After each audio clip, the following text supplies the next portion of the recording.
이스라엘 자손이 여호와의 목전에 악을 행하여 바알들을 섬기며 애굽 땅에서 그들을 인도하여 내신 그들의 조상들의 하나님 여호와를 버리고 다른 신들 곧 그들의 주위에 있는 백성의 신들을 따라 그들에게 절하여 여호와를 진노하시게 하였으되 곧 그들이 여호와를 버리고 바알과 아스타롯을 섬겼으므로 여호와께서 이스라엘에게 진노하사 노략하는 자의 손에 넘겨주사 그들이 노략을 당하게 하시며 또 주위에 있는 모든 대적의 손에 팔아 넘기시매 그들이 다시는 대적을 당하지 못하였으며 그들이 어디로 가든지 여호와의 손이 그들에게 재앙을 내리시니 곧 여호와께서 말씀하신 것과 같고 여호와께서 그들에게 맹세하신 것과 같아서 그들의 괴로움이 심하였더라.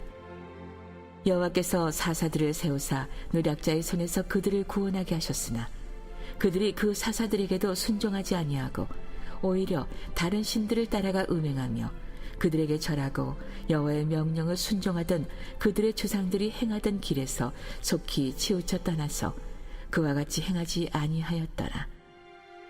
여호와께서 그들을 위하여 사사들을 세우실 때에는 그 사사와 함께 하셨고 그 사사가 사는 날 동안에는 여호와께서 그들을 대적의 손에서 구원하셨으니 이는 그들이 대적에게 압박과 괴롭게 함을 받아 슬피 부르짖음으로 여호와께서 뜻을 돌이키셨음이거늘 그 사사가 죽은 후에는 그들이 돌이켜 그들의 조상들보다 더욱 타락하여 다른 신들을 따라 섬기며 그들에게 절하고 그들의 행위와 패역한 길을 그치지 아니하였으므로 여호와께서 이스라엘에게 진노하여 이르시되 이 백성이 내가 그들의 조상들에게 명령한 언약을 어기고 나의 목소리를 순종하지 아니하였은즉 나도 여호수아가 죽을 때에 남겨둔 이방 민족들을 다시는 그들 앞에서 하나도 쫓아내지 아니하리니 이는 이스라엘이 그들의 조상들이 지킨 것 같이 나 여호와의 도를 지켜 행하나 아니하나 그들을 시험하려 함이라 하시니라. 오늘도 우리를 사랑하시는 신실하신 하나님의 은혜로 예배하는 성도들에게 하나님이 주시는 위로와 회복을 경험하게 되는 예배 되게 하시기를 소망합니다. 오직 하나님만이 유일하신 하나님이시며 오직 하나님만을 예배하고 찬양하기를 결단하는 오직 하나님께만 영광 돌리는 거룩한 예배 되게 하실 줄 믿습니다. 이 시간 하나님의 은혜가 우리 가운데 넘치고 넘치기를 주님의 이름으로 축원합니다. 결혼과 출산이 사회적으로 문제가 대두된 것은 이제 오랜 얘기라 할 수 있을 것 같습니다. 즉 새롭지 않다는 얘기입니다. 누구나 고민하는 문제라는 것입니다. 잘했냐 잘못했냐의 문제를 떠나서 이것이 가지고 오게 될 사회적 파장이 어떠한 것인지조차도 이제는 우리가 염려해야 되는 그런 시대를 우리가 살아가고 있단 말입니다. 자, 이와 같은 문제가 생긴 것은 사실 우리 모두가 공감하는 문제가 존재하기 때문입니다. 어떠한 것입니까? 자녀를 양육하기엔 나의 삶이 넉넉지 않다라는 것입니다. 사회와 문화가 충분히 그 조건을 갖추지 못했다라는 말도 우리는 얼마든지 용납이 되고 이해도 되는 것입니다. 즉 현실의 문제가 우리로 하여금 중요한지 알지만 그 일을 섣불리 다가서게 만들지 않더라는 것이 이 시대와 이 사회가 가지고 있는 어려움 또 문제입니다.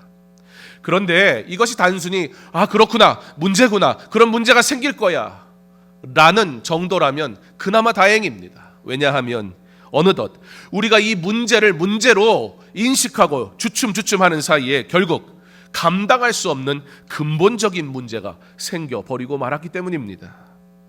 이제는 그러니까 걱정하는 문제를 넘어서 이제는 진짜 큰일 났습니다. 경제를 걱정하다가 이 경제가 좀 더 회복되면 경제가 좋아지면 이렇게 말하다가 이제는 그 경제를 지탱할 다음 세대 자체가 존재하지 않을 세상을 목전에 두고 있단 말입니다. 현재 상태로 보면 한 설문조사에 보니까 저출산으로 인해서 지구상에서 가장 먼저 사라질 나라 중에 하나가 어느 나라냐? 바로 대한민국이라는 기사를 보았습니다. 오늘 왜 갑자기 결혼 얘기하는가? 애를 많이 낳아야 된다. 뭐 말할 자격은 있는데 그 얘기하고 싶은 건 아니고, 저희 애들도 그러대요. 아빠, 자기 5가지는 못 나겠대. 둘이나 한 3은 날 수 있대요. 다행이다. 내가 3 낳았으면 하나 난다고 그랬을 거고, 하나 낳았으면 못 난다고 그랬을 텐데 5 낳길 잘했나.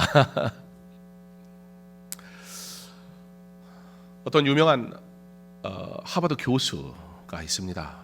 이 시대의 지성인이라고 불리는 사람이고요. 정말 그가 가지고 있는 학식을, 그의 강연을 들어보면 말을 얼마나 잘하는지. 그런데 그게 말이 잘한다는 게 그저 사람들의 마음을 홀린다는 게 아니라 얼마나 논리적이면서도, 사실 여러분 논리적이면 재미없을 수 있거든요. 근데 귀에 쏙쏙 들어가요. 왜 그런가 봤더니 이 시대가 요구하는 질문에 대해 과학적으로 답을 해주기 때문이었습니다. 왜 그런가를 설명해 주더라는 거예요. 제가 그걸 인터넷으로 강의를 쫙 들어봤는데 더 듣고 싶더라고요. 막 찾아보고 계속 들어보고 싶더라고요.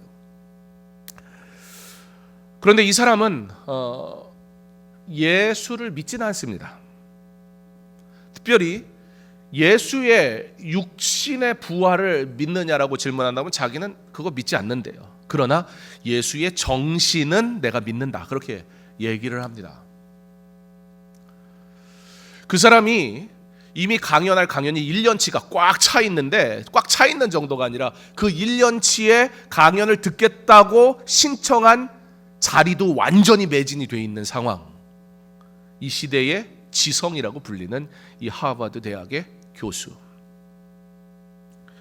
제가 개인적으로 그 교수의 어떤 백그라운드를 잘 알지는 못합니다. 그런데 불과 얼마 전 그의 아내의 삶에 건강에 문제가 찾아왔습니다. 그리고 그에게도 문제가 찾아왔습니다.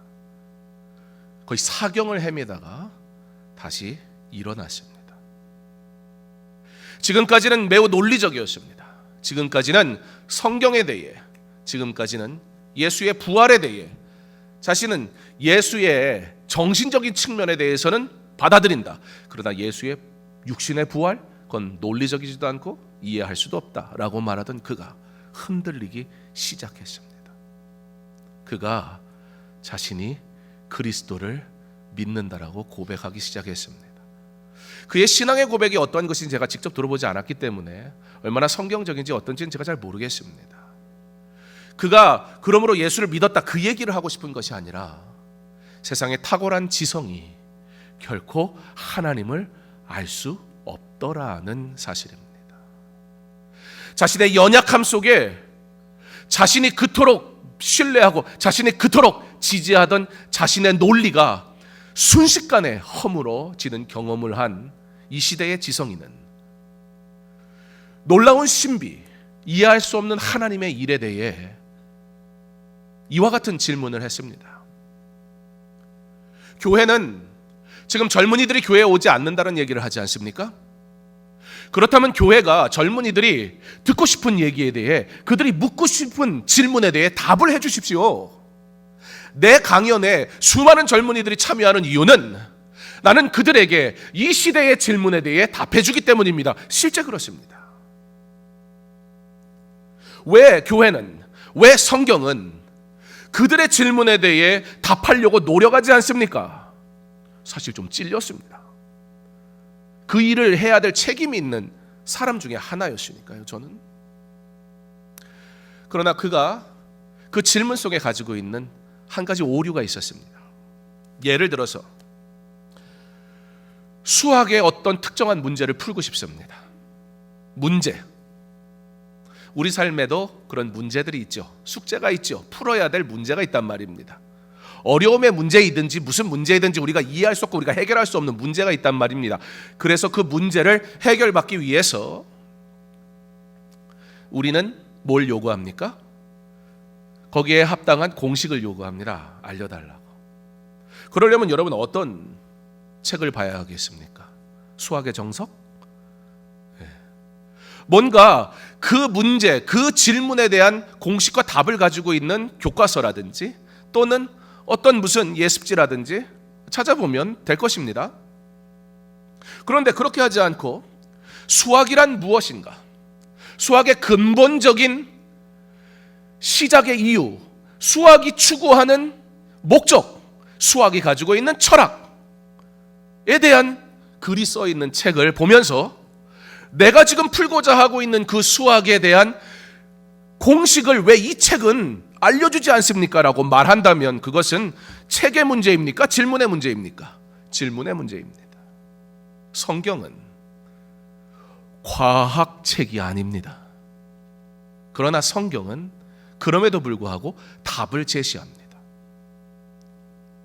성경은 하나님에 대한 이야기입니다. 성경은 문제를 가진 인생이 하나님 앞에서 어떻게 구원을 받으며 하나님의 은혜 가운데 살아가든지 설명하는 책입니다.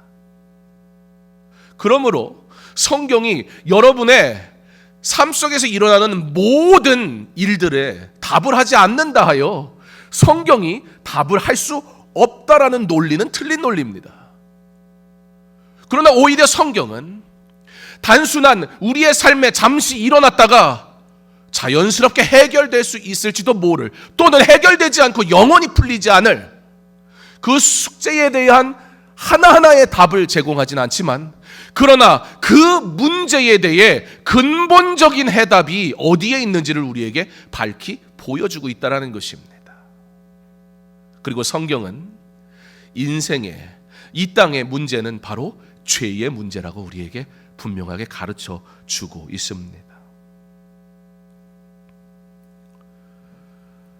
우리의 논리가 하나님을 이해할 수 없을 때, 그것은 하나님의 논리가 우리의 논리보다 부족해서가 아니라, 하나님은 우리를 논리적으로 설득하시는 분이 아니라 하나님은 창조주로 우리에게 말씀하시는 분이라는 사실을 우리는 기억해야 합니다.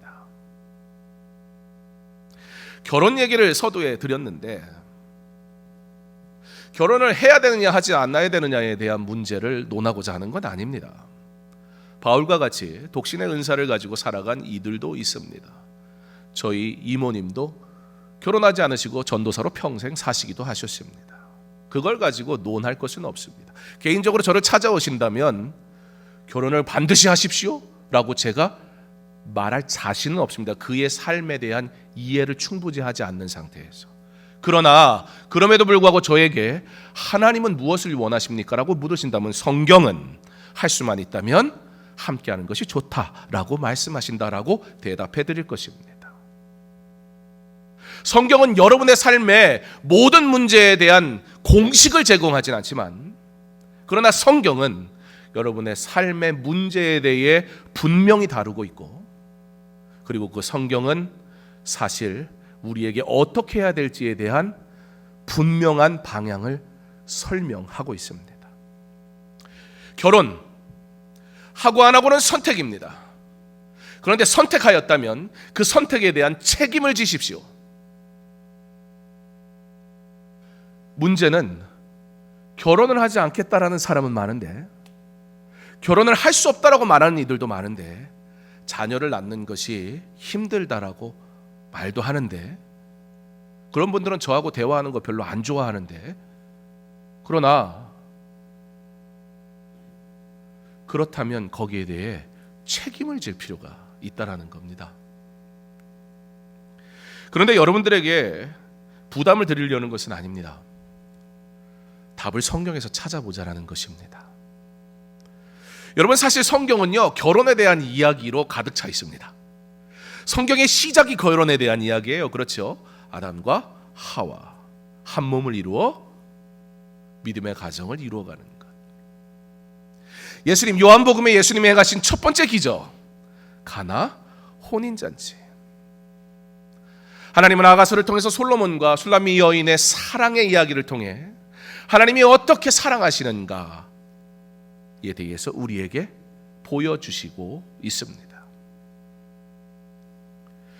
성경은 결혼에 대해 이와 같은 결혼에 대한 이야기로 가득 차 있습니다. 단 그 결혼을 경제적 관점, 사회적 관점으로 보는 것이 아니라 하나님과의 관계적 관점, 신앙적 관점에서 말씀하고 있다라는 차이가 있을 뿐입니다. 자, 그러면 성경은 결혼에 대해서 뭐라고 얘기하는지 조금 더 구체적으로 한번 볼까요? 오늘 결혼 얘기하다가 끝나는가? 그건 아니에요. 이유가 있어서 하는 거니까. 자, 성경에서 결혼은 첫째, 어떻게 우리에게 주어집니까? 하나님의 명령입니다. 선택이 아니라고요. 그리고 성경은 그 결혼을 어떻게 표현하고 있습니까? 아름다운 것으로 말하고 있습니다. 그리고 성경은 결혼을 통해 하나님이 누리는 복에 대해 말씀하고 있습니다.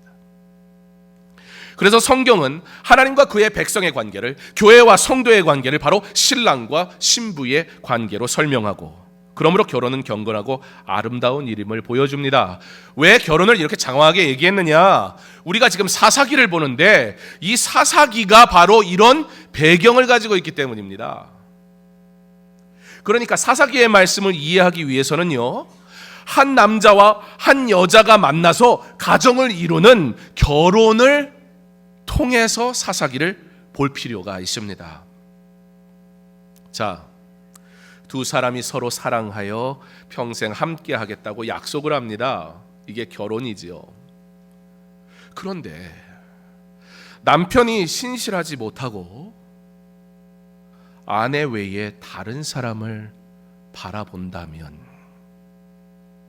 사사기는 그 다른 사람을 바라보는 남편을, 그 다른 사람을 누구로 지칭하고 있느냐? 이방신들. 그리고 그 이방신들, 다른 사람을 바라보고 있는 남편을 누구라고 얘기하고 있느냐? 바로 이스라엘 백성으로 얘기하고 있습니다. 그리고 이제 누구만 남았어요? 아내만 남았죠. 그럼에도 불구하고 그 남편을 용서하고 변함없이 사랑하는 아내, 누구를 보여줍니까? 하나님이라 설명하고 있습니다. 여러분, 아내가 이 사랑을 변함없이 지키는 이유는 무엇이지요? 사랑하기 때문에. 그렇다면 그 남편의 사랑은 무엇이었습니까? 사랑 안 한 것이었습니까? 사실 그 사랑 안에서 그래서 약속이 있었단 말입니다. 신실할 것을. 이 사랑을 지키려는 서약이 있었습니다. 바로 여러분들이 다 그와 같은 과정을, 여기 있는 대부분 다 결혼하셨는데요, 여러분 결혼할 때 그와 같은 약속하지 않았습니까? 이스라엘 백성에게도 그러한 시간이 있었습니다. 하나님과 이스라엘 백성 가운데 언약식이 있었다고요. 여러분, 언약 그러면 뭐가 생각나요? 무슨 언약? 시내산 언약. 이 시내산 언약, 출애굽하여 하나님께서 하나님의 백성을 만나시며 그에게 계명을 주십니다. 여러분, 오늘 사사기의 문제는 어떤 문제에 대한 것이었습니까? 10계명, 제1계명과 2계명을 어긴 것에 대한 문제였습니다. 나 외에는 다른 신을 두지 말라고, 이방을 섬기지 말라고, 이방신을.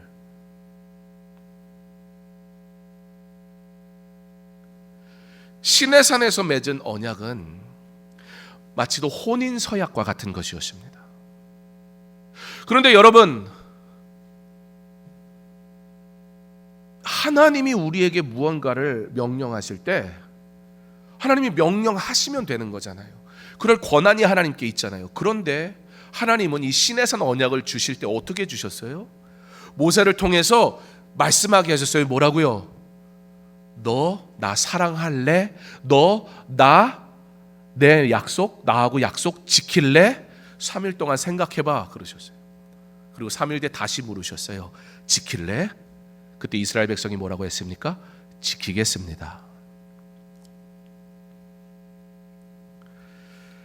그런데 이스라엘 백성이 사사기에 보면 어떻게 되어 있습니까? 반복해서 하나님을 배신합니다. 하나님을 배신하는 그 이스라엘 백성, 하나님께서 내버려 두십니다. 주를 위해 사는 삶에 문제가 있는 것이 꼭 문제는 아닙니다. 사실 주를 위해 살지 않는 삶에 아무 문제가 없는 것이 오히려 문제일 수 있습니다. 여러분, 하나님의 심판 가운데 가장 무서운 심판은 내버려 두시는 거예요. 사실 고난 중에 있으면 하나님 앞에 돌아올 기회를 얻을 수 있습니다. 그러나 내가 주를 위해 살지 않는데도 내 삶에 아무 문제가 생기지 않아요. 잘 나가요. 괜찮은 것 같아요. 아니 그냥 이렇게 살아도 특별히 어려움 당하지 않아요.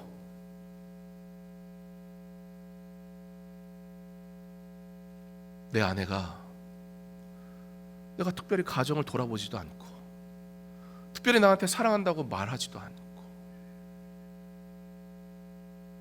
특별히 부부로서의 지켜야 할 도리를 지키지 않는데 아무 말도 안 해요.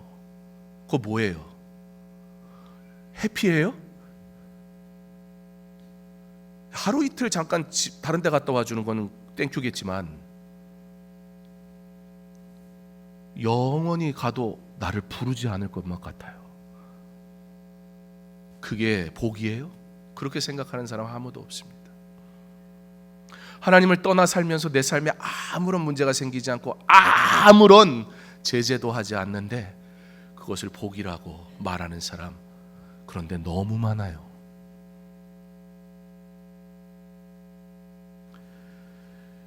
내버려 두십니다. 누구에게 내버려 두십니까? 그들이 하나님의 명령대로 하나님께서 어떻게 하래요? 가나안 족속들을 쫓아내라고 그랬어요. 이방 신들 전부 다 없애라고 그랬어요. 그런데 이스라엘이 그렇게 하지를 않아요. 여호수아가 그래서 여전히 그 문제가 남아있기 때문에 우리 지난주에 본 것처럼 당부했던 거예요. 안 돼, 안 돼. 정말 하나님 말씀 지켜야 돼. 그때 지키겠습니다. 약속을 받았거든요. 그런데 그들이 그렇게 살질 않아요. 그러니까 하나님이 내버려 두시는 거예요. 그러다 그들이 너무 괴롭고 힘드니까 하나님을 찾아요. 그때 하나님이 사사를 보내시는 거예요. 사사가 돌아오라 말씀하니까 그들이 괴로움 중에 하나님을 다시 보고 하나님께 돌아옵니다. 그랬더니 하나님 다시 은혜를 주셔요. 그들에게 은혜를 주시니까 또 그들이 어떻게 합니까? 하나님을 버리고 이방을 떠나가는 거예요. 우리는 이것을 사사기의 사이클이라고 부릅니다. 그래서 오늘 우리가 읽은 사사기 말씀은 사사기 전체에 대한 요약이에요. 앞으로 일어나게 되는 사사기의 선지자들을 통해서 반복되어지는 사사기의 이스라엘의 모습, 악한 모습의 모양이 그대로 기록된 내용이 2장의 말씀이란 말입니다. 우리는 지난주 말씀을 통해 여호수아의 당부를 기억합니다.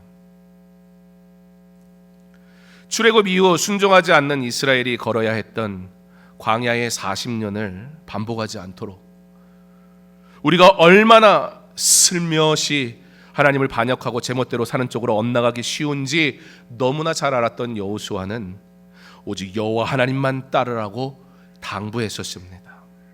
그리고 이스라엘 백성들이 대답했습니다. 어떻게 해요? 백성이 대답하여 이르되 우리가 결단코 여호와를 버리고 다른 신을 섬기기를 하지 아니하오리니 그러므로 우리도 여호와를 섬기리니 그는 우리 하나님이시니이다 하니라. 여러분, 이스라엘 백성이 그 말을 지켰습니까? 안 지켰습니까? 한번 보죠. 2장 7절입니다. 백성이 여호수아가 사는 날 동안과 여호수아 뒤에 생존한 장로들 곧 여호와께서 이스라엘 외에 행하신 모든 큰 일을 본 자들이 사는 날 동안에 여호와를 섬겼더라. 약속한 대로 했습니다. 그러나 결국 하지 않았습니다. 여호수아가 사는 날 동안, 여호수아 죽음 뒤에 그러나 여전히 장로들, 리더로 세워져 있는 이들이 하나님의 일하심을 보았던 그 장로들이 이 말씀 지켜야 된다라고 말할 땐 그래도 따라왔단 말입니다. 그런데 그들이 죽은 후에 어떻게 돼요? 더 이상 하나님을 따르지 않더라는 것입니다. 보세요. 한 세대가 여호와를 섬기기로 정하였습니다. 그러나 그 세대 이후에 사사기의 사이클을 보면 하나님을 섬기지 않는 세대가 되더라는 겁니다. 한 세대 큰 틀에서 하나님을 따르기로 작정했어요. 그러나 각 세대는 다음 세대에게 하나님을 따르라고 사랑하라고 가르치지 못했던 것을 우리가 보게 되더라는 것입니다. 기독교 신앙을 가르치는 일이 교회를 통해서 되기를 바라는 마음이 있는 것은 사실입니다. 그러나 하나님은 이 일이 1차적으로 가정의 책임이라고 말씀하십니다. 자녀들은 언제나 부모를 통해 배우기 때문에 가정이야말로 다음 세대의 믿음을 전수하기에 가장 효과적인 곳이어야만 합니다. 우리가 믿는 하나님이 우리의 가정에서 동일하게 믿음으로 고백되어져야 합니다. 우리가 드리는 예배가 동일하게 우리의 가정에서도 드려져야 합니다. 우리가 예배하는 하나님이 우리의 삶과 자녀들의 삶에서도 동등하게 예배되어야 합니다. 사사기는 오늘 이 시대의 성도들에게 말하고 있습니다. 나는 신이다. 넷플릭스에서 나온 다큐멘터리로 온 세상이 떠들썩합니다. 그러나 사실 놀랄 일이 아닙니다. JMS가 그러한 인간 이하의 사람이었다는 사실을 우리가 모르지 않았으니까요.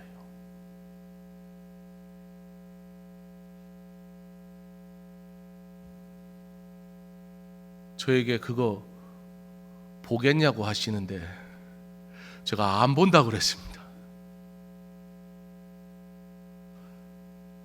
제 삶에 아무 도움이 안 돼. 그런데 사사기 말씀을 준비하면서 이단의 그 추악함, 여러분 이단은 다 그 길로 가는 거예요. 자기가 메시아고 신천지고 JMS고 착취하고 감금하고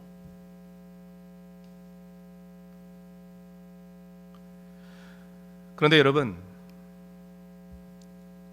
특별히 이 나는 신이다라는 이 JMS의 문제에서 가장 대두되는 건 성적인 문제잖아요.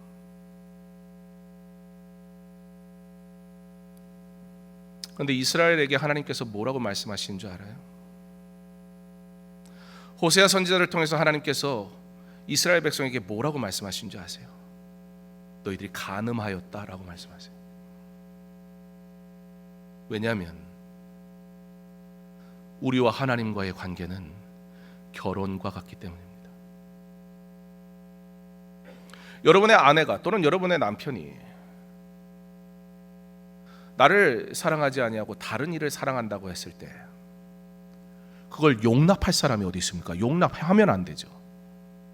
한 번이니까 그래도 되는 겁니까? 삶이 팍팍하니까 위로가 필요해서 그런 거라고 그거 당연히 받아줘야 될 문제입니까? 여러분, 우리가 하나님과 영적인 관계 속에서 하나님은 변함없이 신실하게 우리를 사랑하고 계신데 우리는 하나님을 사랑하기를 거절했습니다. 하나님을 사랑한다 말했지만 우리의 삶에 하나님의 신실하심은 바라지만 내가 신실하게 하나님을 사랑해야 한다는 것에 대해 나는 그렇지 않아도 괜찮은 것처럼 수천 번 수만 번 넘어가지 않았습니까?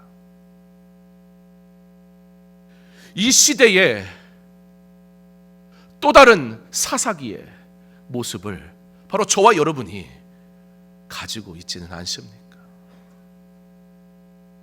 이단은 상종 자체를 안 하는 거예요. 이단은 개인이 섣불리 어떤 신앙교육을 시켜서 넘어오게 만드는 것도 하지도 마세요. 그건 전문가들한테 보내야 돼요. 신앙적으로 완전히 뒤집어져 버렸기 때문에 여러분들이 해결할 수 있는 문제가 아니라고요. 그런데 왜 이 시대의 성도들이 그 말도 안 되는 이단들의 말에 넘어가는 것일까?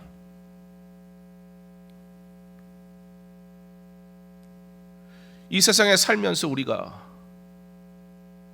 하나님이 우리를 사랑하시는 건 너무나 당연한데 우리가 하나님을 배반하는 것이 너무나 익숙해져 있습니다.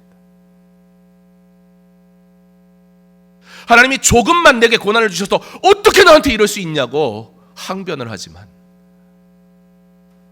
나의 하나님을 사랑하지 않는 삶에 대해, 그 모습에 대해 우리는 이제는 너무 익숙해져서 자책도 하지 않습니다. 놀라운 사실은 사사기는 그럼에도 불구하고 그의 백성을 변함없이 사랑하시는 하나님의 사랑을 우리에게 보여주고 있습니다. 오늘 우리가 그럼에도 불구하고 하나님 앞에 나와 예배할 수 있는 것은 그의 은혜입니다. 그런데 언제까지? 하나님의 사랑만이 내가 하나님을 믿는 이유가 되어야 합니까? 언제쯤 나는 하나님이 나를 사랑하시듯 그를 사랑하겠습니까? 룻기서는 사사기와 함께 봐야 합니다. 왜냐하면 룻기서의 시대적 배경이 사사기이기 때문입니다. 기근이 찾아와서 모압 땅으로 가게 됩니다. 거기에 먹을 것이 있다 해서. 성도는 하나님이 계시는 곳에 머무는 것이지 먹을 곳을 찾아가는 것이 아닙니다. 그런데 여러분, 사사기의 사이클을 보면 이스라엘이 하나님을 떠나요. 기근이 찾아오고 문제가 찾아와요. 그래서 하나님을 찾아요. 하나님이 사사를 보내세요. 사사가 선포해요. 그들이 회개하고 돌아와요. 그때 하나님께 다시 회복시키셔요. 결국 모압 땅에 가서 살던 그들이 아무것도 안 돼요. 나오미가 그러다가 베다니에 다시 풍족해졌다라는 얘기를 듣고 돌아가겠다 얘기하면서 며느리들 오지 말라 얘기하죠. 이방 여인들이니까요. 그런데 하나님을 떠났지만, 하나님을 버렸지만 하나님은 그들을 통해 메시아, 그 계보를 이어갈 하나님의 일을 여전히 행하고 있으셨습니다. 그게 바로 룻기서입니다. 하나님의 사랑은 신실합니다. 우리가 배반하는 그때에도 변하지 않습니다. 그리고 하나님은 내가 너를 사랑한 것처럼 나를 사랑하라고 말씀합니다. 사사기는 하나님을 배신하는 자들의 이야기이지만, 그러나 사사기는 그런 그들을 끝까지 사랑하시는 하나님의 사랑 이야기이기도 합니다. 사랑하는 성도 여러분, 시대가 악하여 이단이 판을 치는 때입니다. JMS를 얘기할 때마다 기독교라는 이름을 꼭 갖다 붙이더군요. 세상이 기독교가 어떤 종교인지 저와 여러분을 통해 보게 되기를 간절히 소망합니다. 먼저 우리가 하나님 앞에서 영적으로 간음한 자는 아닌지, 먼저 우리가 하나님의 사랑이 회복되어지기를 간절히 소망합니다. 내 아내의, 내 남편의 상상할 수 없는 일이 단 한 번도 허용이 되지 않을 것인데, 도대체 언제까지 우리는 하나님의 사랑하심이라는 이름으로 내 마음대로 살아가겠습니까? 그가 우리를 사랑하시니 우리도 그를 사랑하기 원합니다. 사사기 말씀을 한 단어로 말하라 하면 돌아오라입니다. 성경의 말씀을 한 단어로 말해야 한다면 몇 가지가 있겠지만 그 중에 하나가 바로 돌아오라입니다. 돌아오심은 무엇을 근거로 하신 겁니까? 하나님의 사랑으로 기반한 것입니다. 이제 우리 돌아옵시다. 코로나가 터지고 당연히 드리는 예배인 줄 알았다가 그렇게 될 수 없었을 때 내가 코로나만 끝나면 정말 하나님을 위해 살겠노라는 수많은 고백들을 들었습니다. 그러나 다시 회복이 우리에게 주어지니 이스라엘 백성처럼 우리는 또 하나님의 은혜를 망각한 채 세상을 쫓아갑니다. 세상을 사랑합니다.